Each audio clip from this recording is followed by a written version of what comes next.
Halo, selamat berjumpa dengan saya, seorang pendidik di Universitas Kristen Duta Wacana yang terus belajar menjadi pendidik yang baik selama lebih dari 25 tahun. Saat ini saya akan membagikan kepada Bapak, Ibu, dan Saudara sekalian bagaimana penghayatan saya sebagai seorang pendidik untuk melakukan nilai-nilai kedutawacanaan, yaitu striving for excellence. Di dalam penghayatan saya menjadi pendidik yang unggul atau an excellent educator, saya menghayatinya dengan melakukan 3 hal. 1 di bidang pembelajaran, yang kedua di bidang internalisasi nilai-nilai pribadi, dan yang ketiga di dalam area spiritualitas hidup saya. Saya mulai dengan apa yang saya lakukan di dalam area pembelajaran. Saya juga melakukan 3 hal minimal. Yang pertama adalah pemilihan materi pembelajaran. Saya mengajar reading dan mata kuliah pendidikan. Saya memilih materi yang tidak hanya mampu membuat mahasiswa belajar tentang teori yang harus mereka kuasai, tetapi juga yang bisa menjadi diskusi pembelajaran tentang hal-hal yang patut mereka pelajari. Dalam penghayatan saya, mendidik adalah memanggil orang lain yang menjadi anak didik kita untuk mengenali potensi dirinya, mengembangkan dirinya, dan mengkontribusikannya bagi kebaikan hidup. Itu yang saya hayati di satu pihak.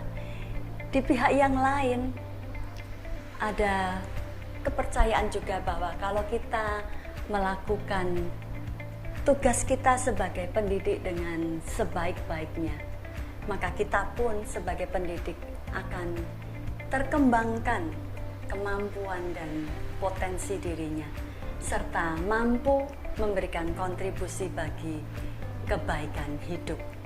Atau di dalam istilah Paulo Freire yang terkenal dengan humanizing pedagogy-nya, istilahnya adalah everyone can become a more fully human. More fully human itulah yang saya harapkan terjadi di dalam diri anak didik saya melalui salah satunya tadi pemilihan materi. Yang kedua adalah keanekaragaman kegiatan pembelajaran agar membuat mereka mau belajar, berpartisipasi di dalam kegiatan belajar, engaged in their own learning. Memang di dalam masa pandemi ini kegiatan pembelajaran agak berkurang jumlahnya ya, variasinya agak berkurang. Tetapi dengan dukungan teknologi masih cukup banyak hal yang bisa kita lakukan. Saya masih bisa melakukan meminta mahasiswa untuk melakukan refleksi, self-assessment, kemudian kegiatan-kegiatan kelompok, maupun juga penugasan-penugasan individu yang lain. Yang berikutnya selain kegiatan pembelajaran adalah merancang asesmen yang memotivasi dan yang memberdayakan.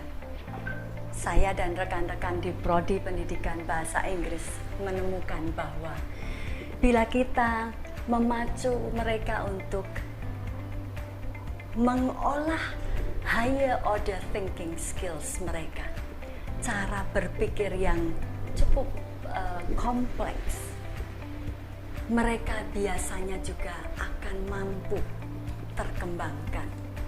Dan dalam kaitannya dengan asesmen, biasanya rubrik dibutuhkan. Dan rubrik ini ternyata mampu memotivasi mereka juga untuk melakukan yang terbaik.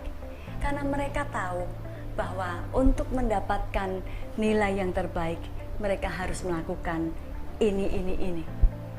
Biasanya rubrik kami berikan sebelum asesmen dilakukan, sehingga bisa dibahas bersama-sama, dipahami bersama-sama. Itu memberikan perasaan kepada mereka bahwa yes, I can do it. I feel good about what we have to do.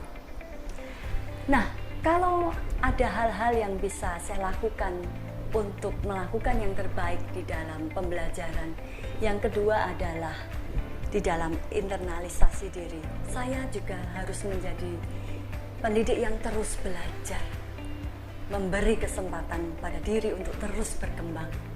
Di dalam masa pandemi ini justru memberi juga kesempatan bagi saya untuk bertumbuh, bertambah bisa.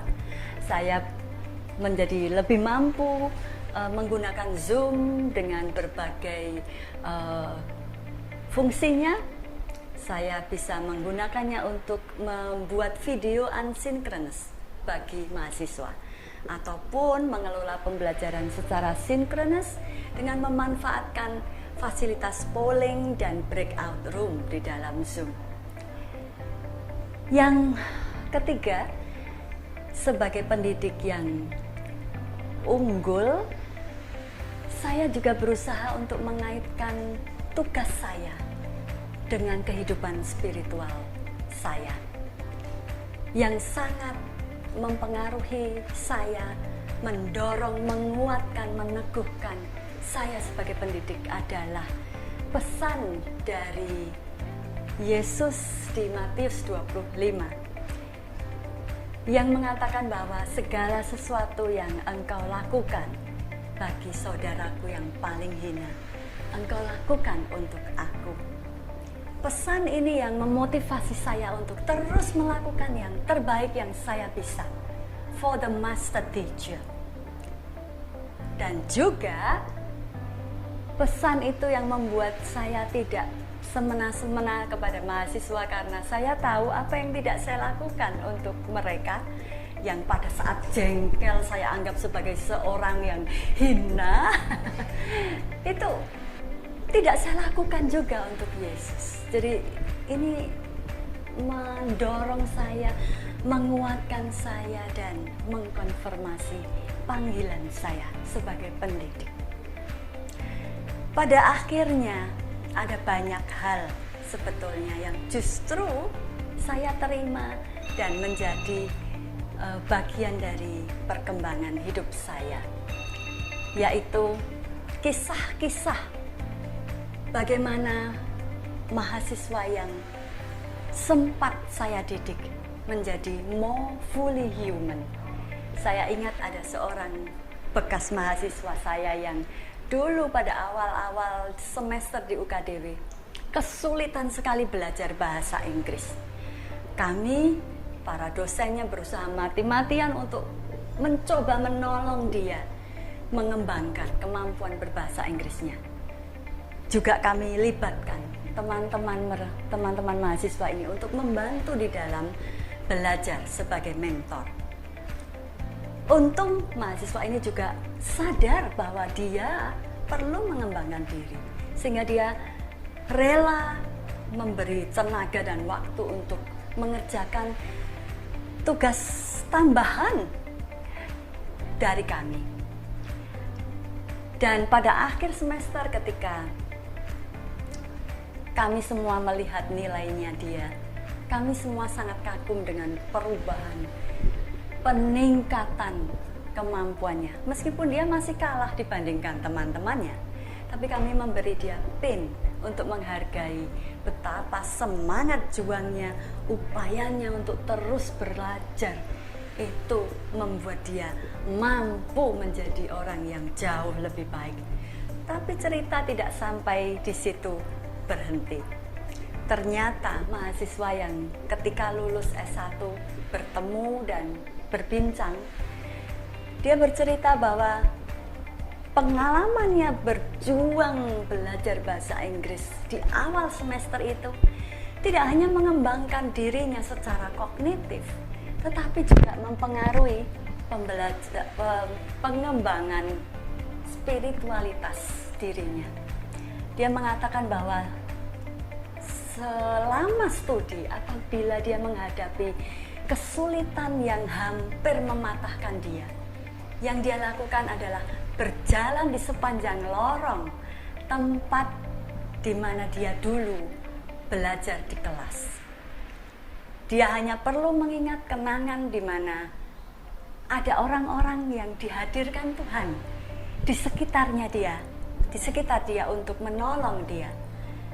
Dan bagaimana dia dimampukan untuk berjuang dan berhasil.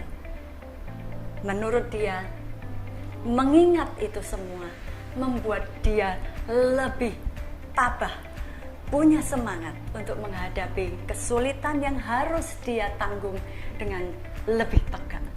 Nah, bukankah ini kisah yang menguatkan kita sebagai pendidik?